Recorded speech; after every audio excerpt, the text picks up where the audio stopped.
Hello, my name is George Hay. I am the Head of Military Records at the National Archives. What we're looking at here is a document from 1916. It is an application for a temporary commission in the regular army for Walter Daniel Tull, Britain's second professional footballer of black descent. Tull had played for Tottenham Hotspur before the war and on its outbreak joined up as a soldier in the 17th Battalion of the Middlesex Regiment, also known as the 1st Football Battalion because it had encouraged sportsmen to join together.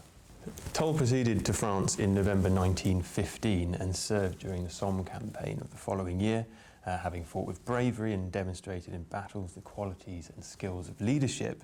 Tull's commanding officer recommended him for a commission while he was in hospital recovering from illness. This meant he would go on to be trained as an officer and then take command of men in the field. Now, this was not entirely unusual. Soldiers who had demonstrated an ability to lead others were increasingly asked to take on these positions of greater responsibility for the duration of the war. This is a temporary post after all, but especially as casualties were mounting as the war progressed. What made Tull's case unusual, of course, was the fact that he was black. Points of note within the file, we can see under 6 here, nationality by birth of father. He is down as West Indian. At the outbreak of the First World War in 1914, the British Army was a small professional force that did not openly welcome non-white European men to hold positions of responsibility. Though vague, military law all but forbid black officers from commanding European soldiers in battle.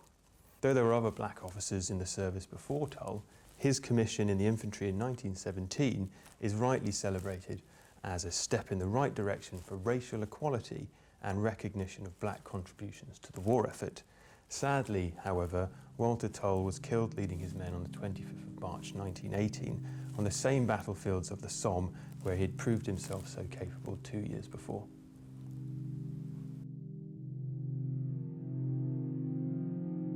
This is one of hundreds of thousands of officers' records that we hold at the National Archives that have come from the War Office. Many of the pages are in plastic wrap.